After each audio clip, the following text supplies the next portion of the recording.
Le Burkina Faso, le Mali et le Niger ont annoncé conjointement leur retrait de la Cour pénale internationale. Bienvenue à tous. Abonnez-vous à la chaîne si ce n'est pas encore le cas. Activez la cloche de notification pour recevoir toute l'actualité africaine. Filet Radar, bien informer et faire découvrir.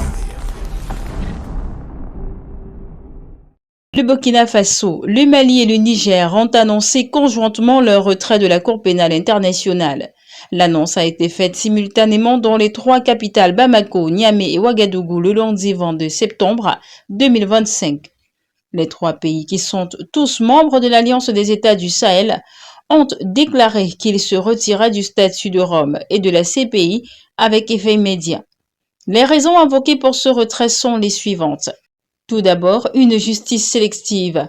Les trois pays accusent la CPI d'appliquer une justice sélective et d'être un instrument de répression néocoloniale. Ils estiment que la CPI s'est montrée incapable de juger des crimes de guerre, des crimes contre l'humanité, des crimes de génocide et des crimes d'agression avérés. Ils affirment que la CPI s'acharne contre certains acteurs, exclus du cercle fermé des bénéficiaires de l'impunité internationale. Vient ensuite la souveraineté.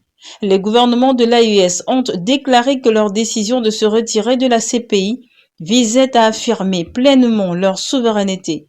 Ils souhaitent recourir à des mécanismes endogènes pour la consolidation de la paix et de la justice.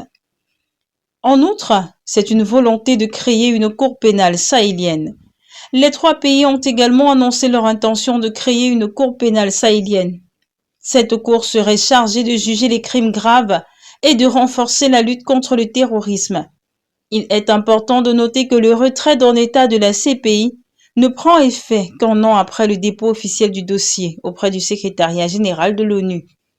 Cette décision a suscité de vives réactions tant en Afrique que sur la scène internationale. Certains y voient un pas supplémentaire vers l'affirmation de la souveraineté de l'AES, tandis que d'autres redoutent un recul en matière de protection des droits humains et de la lutte contre l'impunité. Abonnez-vous à la chaîne si ce n'est pas encore le cas. Activez la cloche de notification pour recevoir des vidéos comme celle-ci. N'oubliez pas de visiter notre site d'information le www.fileradar.com. Filet Radar, bien informer et faire découvrir.